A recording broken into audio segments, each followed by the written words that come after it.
Respect on my name. So the world has always been about respect. As a man, you need to be respected. And you're only going to be respected if you do things that people respect. And most of the time, those things are on the other side of fear.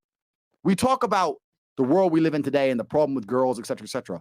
The real problem with the world is that there's an epidemic of cowardice. Men are cowards. Yeah. We have an epidemic of cowardice. Everybody is so fucking afraid. It's on the other side of fear that you're going to garner the respect of other individuals. You have to do things that they're afraid to do, meaning most likely you are also afraid. I've done a bunch of shit I was afraid. I was afraid 87 times before I got in the ring and cage. It's scary, right? I lived a scary life. But by going through all of that, I am now respected. You have to learn to face your fear. I'm not saying not be afraid, because that's not brave. If you do something and you're not afraid, you're not brave. You have to be afraid and do it anyway. That's what courage is. So I'm not saying you can be as scared as you want, but you still have to go. This also ties into why you need to create your reality. I'll give you an example, man. Everybody around me is brave.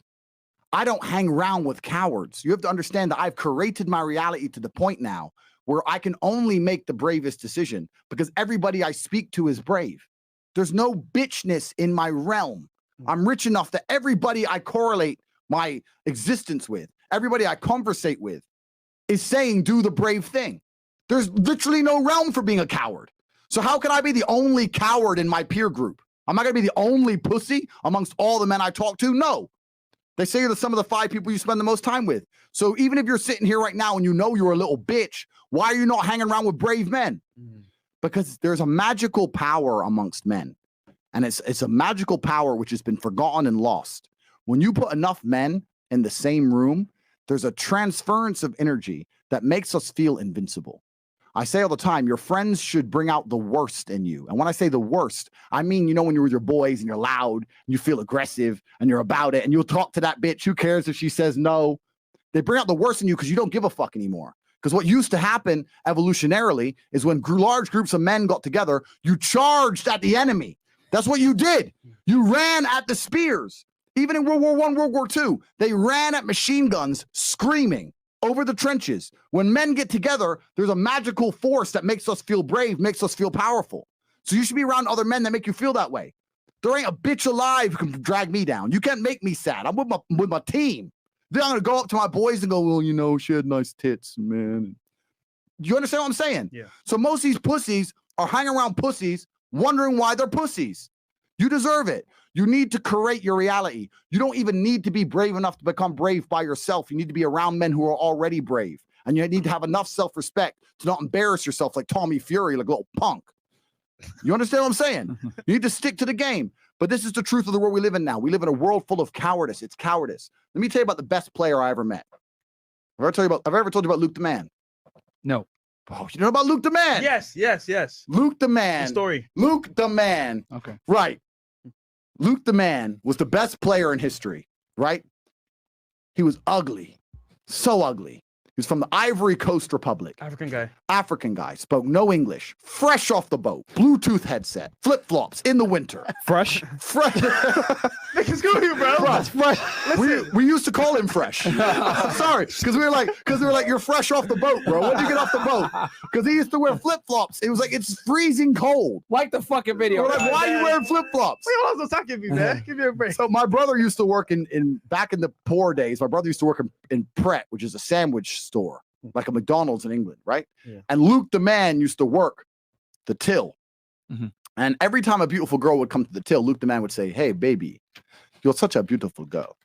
And he'd talk to her and say, you are so beautiful. This is for you. This is a present from Luke the Man. And he'd just give her order. So I don't know what the present was, bro. Because it was just her order. You ordered coffee. Here's your coffee. It's a present. But you still had to pay for it. So he used to pretend he was giving her something. And he used to mack it on every girl. When I say every girl, please do not underestimate. Every single woman. Even though old, fat, young, hot, didn't make. If you were a female between the age of 18 and probably 48, he tried. Even those fat bitches that interviewed you. All of them, yeah. Even the police officer Dykes, he would have tried. He was Luke the Man. And I knew him because I used to go see my brother at work. And I say, Luke, why do you talk to all of them? Some of them are not even hot. Mm-hmm. And he had the most African reply. He goes to me, I'm a businessman. I got business plans. What does that even mean? It doesn't even mean anything. Anyway, so he was doing this for a long time. Me and Tristan used to make fun of Luke the Man. He was like, Luke the Man thinks he's a G, but we used to make fun of him all the time. Then one day, about after 5 months of Luke the Man's bullshit, he came in one day with naked pictures of a 7. She wasn't hot. She was a 7. Yeah. But Luke the Man's a 2. He works in a sandwich store. He doesn't speak English. He has flip-flops on. And he banged this 7. And he was showing me and Tristan with delight. I am Luke the Man, businessman, business plans, businessman, scrolling through his phone. And me and Tristan were like, you actually fucked that bitch, didn't you? He's like, yeah, I'm Luke the Man. Of course I fucked that. And we were like, we realized he just pure numbers game. He didn't give a fuck. Yep. Ruthless. He was just ruthless about it. What did he have? He didn't have shit but bravery. All he had, still got himself some pussy. And I guarantee there is not a single person watching this podcast today who is not already in a better position than Luke the Man. But I will also guarantee you there ain't a single person watching this podcast today who's approached as many bitches as Luke the Man. Bravery will take you pretty fucking far. Yeah. You're right. And that's what most of these people are missing. Because if you're truly brave, you'll have results in and of itself, but you'll also have all the motivation you need to upgrade your character to then have fantastic results. Because, man, I can keep talking. Should I keep talking? Keep going. I'll keep talking. As a man, let me get some vodka. Sorry. Guys, like the fucking video. Man, this is fire, man.